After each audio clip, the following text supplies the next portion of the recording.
মৰমৰ বন্ধু বান্ধৱীসকল, আপোনালোক সকলোলৈ বৰ্তমান 30টাতকৈ অধিক জিকে কুৱেশ্যন আৰু বাহিৰা নলেজৰ কুৱেশ্যন লৈ আহিছোঁ। গতিকে আপোনালোকে এই কুৱেশ্যনকেইটা চাই ভৱিষ্যতে আহি থকা আছাম পুলিচ বা ফৰেষ্টৰ বা অন্যান্য বিভাগৰ প্ৰতিযোগিতামূলক পৰীক্ষাত উপকৃত হ'ব বুলি আশা কৰিলোঁ। গতিকে আপোনালোকে ভিডিঅ'টো স্কিপ নকৰি প্ৰথম পৰা শেষলৈকে চাই যাব। ইয়াৰে প্ৰথম প্ৰশ্নটো হ'ল, প্ৰথম অসমীয়া শিশু আলোচনীখনৰ নাম কি? প্ৰথম অসমীয়া শিশু আলোচনীখনৰ নাম আছিল ল'ৰা বন্ধু। নেক্সট কুৱেশ্যন হ'ল, বৰ্তমান ভাৰতৰ ৰাষ্ট্ৰপতিজনৰ নাম কি? বৰ্তমান ভাৰতৰ ৰাষ্ট্ৰপতিজনৰ নাম হ'ল দ্ৰৌপদী মুৰ্মু। ইয়াৰ নেক্সট কুৱেশ্যনটো হ'ল, স্বাধীন ভাৰতৰ প্ৰথম ৰাষ্ট্ৰপতিজনৰ নাম কি আছিল? স্বাধীন ভাৰতৰ প্ৰথম ৰাষ্ট্ৰপতিজনৰ নাম আছিল ডক্টৰ ৰাজেন্দ্ৰ প্ৰসাদ। ইয়াৰ নেক্সট কুৱেশ্যনটো হ'ল, বৰ্তমান অসমৰ ৰাজ্যপালগৰাকীৰ নাম কি? বৰ্তমান অসমৰ ৰাজ্যপালগৰাকীৰ নাম হ'ল গোলাপ চন্দ্ৰ কাটাৰিয়া। ইয়াৰ নেক্সট কুৱেশ্যনটো হ'ল, বৰ্তমান অসমৰ মুঠ জিলা কেইখন? বৰ্তমান অসমৰ মুঠ জিলা হ'ল 35খন।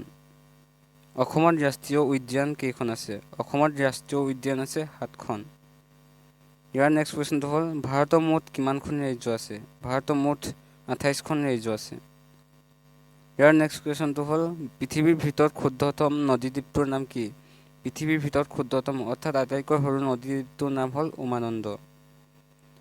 সৌৰজগতৰ গ্ৰহবোৰৰ ভিতৰত গৰম গ্ৰহটোৰ নাম কি? ইয়াৰ উত্তৰ হ'ল শুক্ৰ, অৰ্থাৎ সৌৰজগতৰ গ্ৰহবিলাকৰ ভিতৰত শুক্ৰ গ্ৰহটো বহুত গৰম। ইয়াৰ নেক্সট কুৱেশ্যনটো হ'ল, অসমীয়া চুটিগল্পৰ পিতৃস্বৰূপ বুলি কাক জনা যায়? অসমীয়া চুটিগল্পৰ পিতৃস্বৰূপ বুলি লক্ষ্মীনাথ বেজবৰুৱাক জনা যায়। ইয়াৰ নেক্সট কুৱেশ্যনটো হ'ল, অসমৰ সৰ্বপ্ৰথম মহিলা মুখ্যমন্ত্ৰী কোন আছিল? অসমৰ সৰ্বপ্ৰথম মহিলা মুখ্যমন্ত্ৰী আছিল ছৈয়দা আনোৱাৰ তাইমুৰ। ইয়াৰ নেক্সট কুৱেশ্যনটো হ'ল, আহোমসকলে অসমলৈ কেতিয়া আহিছিল? আহোমসকলে অসমলৈ 1228 চনত আহিছিল। ইয়াৰ নেক্সট কুৱেশ্যনটো হ'ল, প্ৰথম অসমীয়া ৰাষ্ট্ৰপতি কোন আছিল? প্ৰথম অসমীয়া ৰাষ্ট্ৰপতি আছিল ফখৰুদ্দিন আলি আহমেদ। ইয়াৰ নেক্সট কুৱেশ্যনটো হ'ল, প্ৰথম অসমীয়া বোলছবি নিৰ্মাতা কোন আছিল? প্ৰথম অসমীয়া বোলছবি নিৰ্মাতা আছিল জ্যোতিপ্ৰসাদ আগৰৱালা। ইয়াৰ নেক্সট কুৱেশ্যনটো হ'ল, শংকৰদেৱৰ প্ৰিয় শিষ্য কোন আছিল? শংকৰদেৱৰ প্ৰিয় শিষ্য আছিল মাধৱদেৱ। ইয়াৰ নেক্সট কুৱেশ্যনটো হ'ল, অসমৰ প্ৰথমটো তেল শোধনাগাৰ কেতিয়া ক'ত স্থাপিত কৰা হৈছিল? অসমৰ প্ৰথমটো তেল শোধনাগাৰ 1901 চনত ডিগবৈত স্থাপন কৰা হৈছিল। ইয়াৰ নেক্সট কুৱেশ্যনটো হ'ল, কোনটো গ্ৰহক পৃথিৱীৰ যমজ গ্ৰহ বুলি কোৱা হয়? শুক্ৰ গ্ৰহক পৃথিৱীৰ যমজ বুলি কোৱা হয়। ইয়াৰ নেক্সট কুৱেশ্যনটো হ'ল, মহাকাশলৈ যোৱা ভাৰতৰ প্ৰথম ব্যক্তি কোন? মহাকাশলৈ যোৱা ভাৰতৰ প্ৰথমজন ব্যক্তি আছিল ৰাকেশ শৰ্মা। ইয়াৰ নেক্সট কুৱেশ্যনটো হ'ল, স্বাধীন অসমৰ প্ৰথম ৰাজ্যপাল কোন আছিল?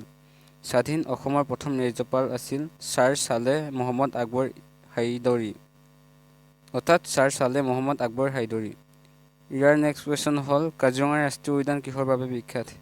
আমি সকলো জানো যে কাজিৰঙা ৰাষ্ট্ৰীয় উদ্যান এশিঙীয়া গঁড়ৰ বাবে বিখ্যাত। ইয়াৰ নেক্সট কুৱেশ্যনটো হ'ল, মিছাইল মানৱ নামেৰে কাক জনা যায়? মিছাইল মানৱ নামেৰে APJ আব্দুল কালামক জনা যায়। ইয়াৰ নেক্সট কুৱেশ্যনটো হ'ল, পৃথিৱীৰ পৃষ্ঠভাগৰ প্ৰায় কিমান শতাংশ পানীয়ে আগুৰি আছে? পৃথিৱীৰ পৃষ্ঠভাগৰ প্ৰায় 71% পানীয়ে আগুৰি আছে। ইয়াৰ নেক্সট কুৱেশ্যনটো হ'ল, সৌৰজগতৰ আটাইতকৈ ডাঙৰ গ্ৰহটোৰ নাম কি? সৌৰজগতৰ আটাইতকৈ ডাঙৰ গ্ৰহটোৰ নাম হ'ল বৃহস্পতি, অৰ্থাৎ বৃহস্পতি গ্ৰহটো সৌৰজগতৰ ভিতৰত আটাইতকৈ ডাঙৰ গ্ৰহ। ইয়াৰ নেক্সট কুৱেশ্যনটো হ'ল, তাজমহল ক'ত অৱস্থিত?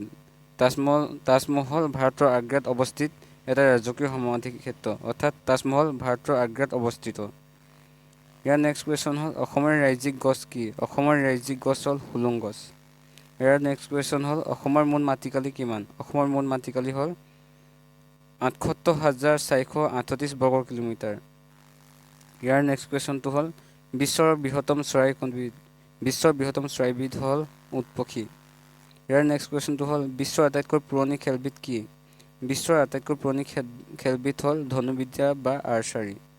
ইয়াৰ নেক্সট কুৱেশ্যনটো হ'ল, মহাকাশলৈ যোৱা বিশ্বৰ প্ৰথমজন মানুহ কোন? মহাকাশলৈ যোৱা বিশ্বৰ প্ৰথমজন মানুহ আছিল ইউৰি গেগেৰিন, অৰ্থাৎ ইউৰি গেগেৰিনে মহাকাশলৈ প্ৰথম গৈছিল। ইয়াৰ নেক্সট কুৱেশ্যনটো হ'ল, শৰাইঘাটৰ দলং কেতিয়া নিৰ্মাণ কৰা হৈছিল? শৰাইঘাটৰ দলং নিৰ্মাণ কৰা হৈছিল 1962 চনত। ইয়াৰ নেক্সট কুৱেশ্যনটো হ'ল, সৰ্থেবাৰী কিয় বিখ্যাত? সৰ্থেবাৰী কাঁহ পিতলৰ উদ্যোগৰ বাবে বিখ্যাত। ইয়াৰ নেক্সট কুৱেশ্যনটো হ'ল, স্বাধীন অসমৰ প্ৰথম মুখ্যমন্ত্ৰী কোন আছিল? স্বাধীন অসমৰ মুখ্যমন্ত্ৰী আছিল গোপীনাথ বৰদলৈ। গতিকে আজি ইমানকেইটাই কুৱেশ্যন আছিল আৰু আশা কৰোঁ সকলোৱে এই কুৱেশ্যনকেইটা সুন্দৰভাৱে বুজি পালে। আশা কৰোঁ আপোনালোকে যদি এনেধৰণৰ ভাল প্ৰশ্ন আৰু অসমীয়া সাধাৰণ জ্ঞান পাব বিচাৰে তেনেহ'লে মোৰ চেনেলটো লাইক ছাবস্ক্ৰাইব এণ্ড শ্বেয়াৰ কৰিব আৰু ছাবস্ক্ৰাইব কৰি বেল আইকনটো দবাই থ'ব যাতে মই এনেধৰণৰ ভিডিঅ' দিয়াৰ লগে লগে আপোনালোকে পাই যায় আৰু ভৱিষ্যতে যাতে আহি থকা পৰীক্ষাবোৰত উপকৃত হ'ব পাৰে।